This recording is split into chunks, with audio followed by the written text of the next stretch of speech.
Hello, I'm Cookie Stoner, and welcome to Cookie Stoner Presents, and welcome to you, Jordan Price. You're so much fun. You're so cute. I've actually seen you with our little friend Haley on Facebook, and y'all are like famous, Facebook famous. Is that right? I mean, we're working on it. You're working on it, okay? Yeah. Well, good. We want you to do that. Right. That's great. Yeah. Okay, that was kind of an awkward thing. Yeah. Okay, that's what happens when you're 55 and trying to high five. Jordan, thank you for being here with us on our Coming Out series. You know, you're 19 years old. Mm-hmm. 19 years old, and I was asking you a little bit about having some conversation with you before we started our segments.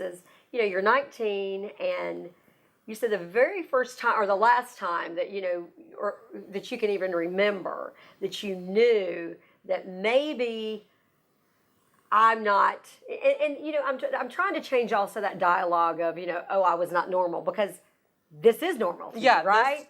So it's not that it's abnormal, but there may have been, you see other people, other boys who have crushes on girls, and you perhaps had crushes on little boys growing up. Oh, yeah. So when was the first time that you actually remember that you actually had a crush on a boy? Was it at 9, or was it before then? Or I think it was before then, but my actual thought was your at thought 9. was, and you knew, wait a minute, I have a crush on a boy, and this is not something.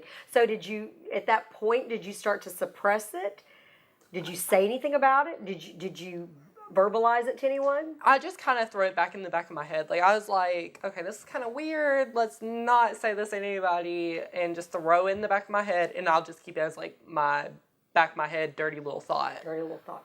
Okay, you said that. Okay, so I thought this was weird. Why did you think it was weird? He made you feel like it was weird. At the time, my stepdad was really homophobic, and so he would say a lot of weird things. If at this time, TV was opening up into the gay community, and they had gay characters and the whole 9 yards. And every time he would see it, he just had the disgusted look on his face, and he's like, "That's an abomination." And I just kind of knew then, okay, maybe this is something I'll grow out of. This is just something that people think about. And then I was at school, and people would, it was weird to think that there was boys liking boys, and that's not what was happening in front of me. So when you were at school, you were seeing a different, a different action than you're thinking. Yeah. And so you're like, wait a minute. Now, I've talked to different, and I'm not trying to put words in your mouth, but I've talked to other, people who are older who are gay, and younger people, but mainly some of the older ones who said they knew this and they felt this was very natural, but they then had to train their brain to say, oh, I need to be straight. Yeah, I was backwards. I was completely backwards, because I was raised up to thinking this is straight is right, gay is weird. So it was I automatically knew, and the fact that I had thoughts about, being with a guy, it was weird, because it was okay, this is who I am, but you knew it's who you were. I mean, you had no doubt about that. Yeah. And see, that's something that, you said earlier that you always knew, and it was not even, but you knew to say, wait a minute, it wasn't even though you did think you might grow out of it. Yeah. But you did think, well, I've got to suppress this, which is what mainly everyone does say. Now, how old were you when you, that you decided to actually say something about this, and sort of what were the circumstances? I was 12 or 13, and I said it to my close friends, just the people that I talked to every day that knew a lot about my inside life. Mm-hmm. And they were like, oh, we knew. Okay, so they were it was no question. You're like, what? Yeah, I was like, oh, okay. And they were like, yeah, we've known for a while. So they were opening. Yeah, they were very open. They were open and accepting. Yeah, they were very. And they were your friends, and so you were just one of the people. One of the guys who, so that was a source of comfort. Yeah. To have that core group. Mm-hmm. Did you say anything in your home life about that? I didn't say anything until after my mom found out. Now, how did your mom find out? I was in a relationship that was at school, because at this time everybody in school knew, but I kept it away from my home life. Don't ask me how I did that. It was a miracle. Uh-huh. And I was dating this guy that I was been friends with my whole life. It was so the fact that I opened up feelings for him and then he had the same feelings was kind of weird. Right. And we had this new kid that came in school, and he pretty much dumped me for him. And I was in a lot of heartbreak. It was my first heartbreak ever. Well, like, sure. I could not go to school. Heartbreak is heartbreak. Yeah, I could not go to school without seeing them and crying. So I had to get my mom to come check me out, like, every day. And then finally, she went to the counselor and she was like, I want to know what's going on. And the counselor knew, kind of, because she found one of our notes. Mm-hmm. And then I told her, because I had nobody else to run to. Your school counselor. Yeah, and she was my best friend, because I was bullied a lot. So, like, she was my best friend.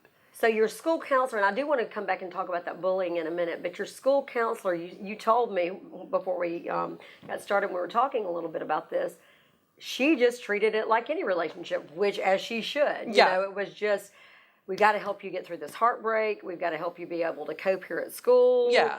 So that was sort of one of the first adults whom you respected. Oh, yeah. Who put a normal face on it. Yeah, she was my best friend. Because she knew about my home life. I had a horrible home life. And then she knew about my school life, which I had a horrible school life. She knew a lot, and I would purposely skip class just to go see her. Like, she was... Because that was a source of comfort. Yeah, that was the only place I felt comfortable, and I felt like I could vent and get everything off my chest. Okay, let's talk. So this was about 12 or 13, you said, correct? Yeah. Talk a little bit about that. You said, and I want you to say it, what you heard as a 12-year-old. That's middle school?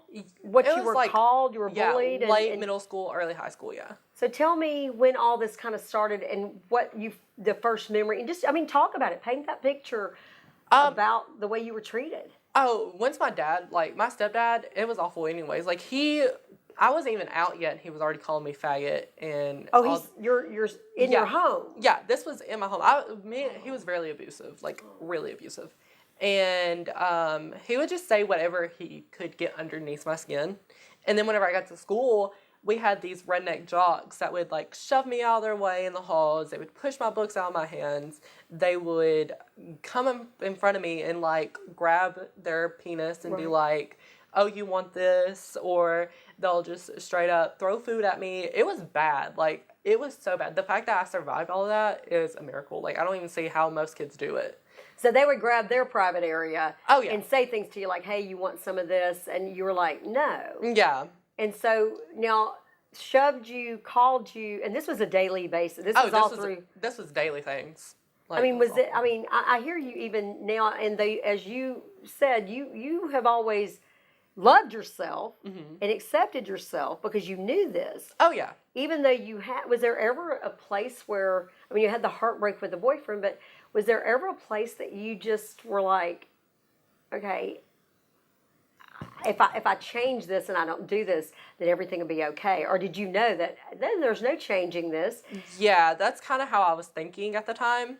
And then, but I did have those thoughts. Like, I did have, well, maybe if I was straight, I would not have this problem. But I could not figure out a way to change my way of thinking, to think another way. So you knew, even though, did you ever pray about, like, oh, if I just pray, maybe I'll become straight? Yeah, like, I even thought about that. Like, I was just like, because, like, I went to church a lot as a kid. Like, I spent majority of my time at church. And, like, whenever I did tell somebody about it, they would be like, oh, well, that's abomination. And then I was like, well, God doesn't accept me. Nobody at school accepts me. My stepdad doesn't accept me. It was a hard place to be. It really was. Can you imagine just to feel everywhere you turned, you feel like you just... Get trampled on? Get trampled on. You don't, first of all, you don't feel love, but more than anything, it's one thing not feeling love, but when someone is inflicting that on you. Oh, yeah. It was bad. It was like purposely, let's see how much Jordan can take today. Let's see how much we can ruin his life. And it was just like, it seemed like that was a goal of theirs, to destroy me. It was just like they enjoyed it. Yeah, it was like a sick little game to them. It was awful. Like, I cannot count how many times I went to the bathroom crying, or I had to just run away, like, just get away from it and hide somewhere just to cry. And this is, in the last 19 years, and you were born in... 98.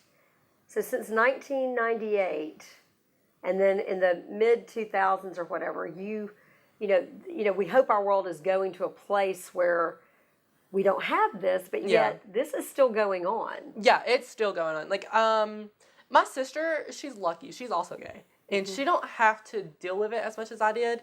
And I just... And she's 17, you said? Yes. And she goes to school, and I'm like, the reason why you're like that is because me and all my gay friends kind of paved your way. Because the teachers that you had that's accepting of you now, they weren't like that when they we weren't went like that. So some of those same teachers are still there. Yeah. And they didn't really, maybe they didn't know, I don't know if they knew how to protect you or what. I really can't speak for them. But they didn't actively say, it was almost like a boys will be boys and you're the little whatever and, you need to get over it. And, oh, yeah. It was very... Great I got by with a lot more stuff after a few years came along and it seemed like people were like, okay, whatever. But it was horrible. I had a history teacher who like failed me on purpose just to see me stress. Just to see me stress. Like, it was awful.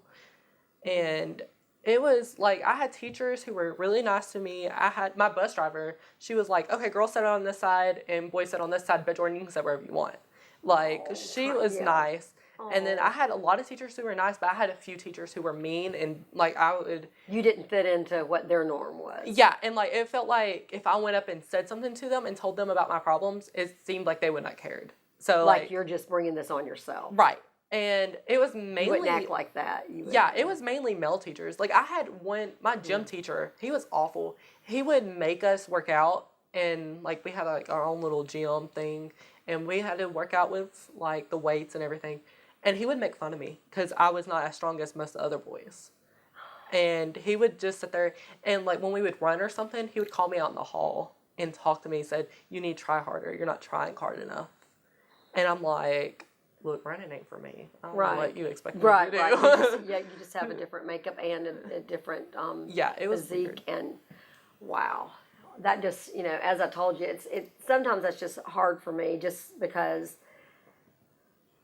first of all, anyone being bullied, and, we have all these schools of thoughts of, or it's not schools of thoughts, we have all these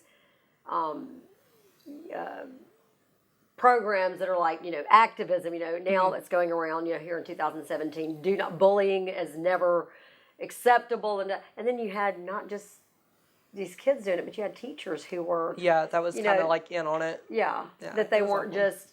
treating you like they were everyone else, but if you would just sort of be normal. Did any of them ever call you any of those names or? Oh yeah. They would never say it to my face because, then I would get in trouble. Right. But I would hear them laughing with the other students, that feeling when somebody's talking about you. Mm-hmm. And I would walk up and it'd be all the same bullies that bully me on the daily that made my life like a living hell. Right. And they would be with teachers and they'd be looking right at me and they'll start laughing. And I'm just like... Oh, my God. That just really must have been so hurtful. Oh, it was. Definitely whenever you have a crush on a substitute teacher, and they would start laughing about you. And it's like, well, that crushes every dream I had. So you had... Now, okay, so at 19, so through high school, did it change a little bit in high school? What year did you graduate? I graduated in 2016. 2016. Okay, did it change at all, or was high school like that the entire time? High school was all right until... It started getting better whenever I moved to Falkville. I was probably like a junior. Mm-hmm. And it was worse on my family because then I came out and I was open. Okay, so I tell you what, here's what we want to do. We're going to end up this segment. Okay. And then we'll start back about when you actually came out and talk a little bit about that story. How about that? That'd be Good perfect. deal. We'll be right back.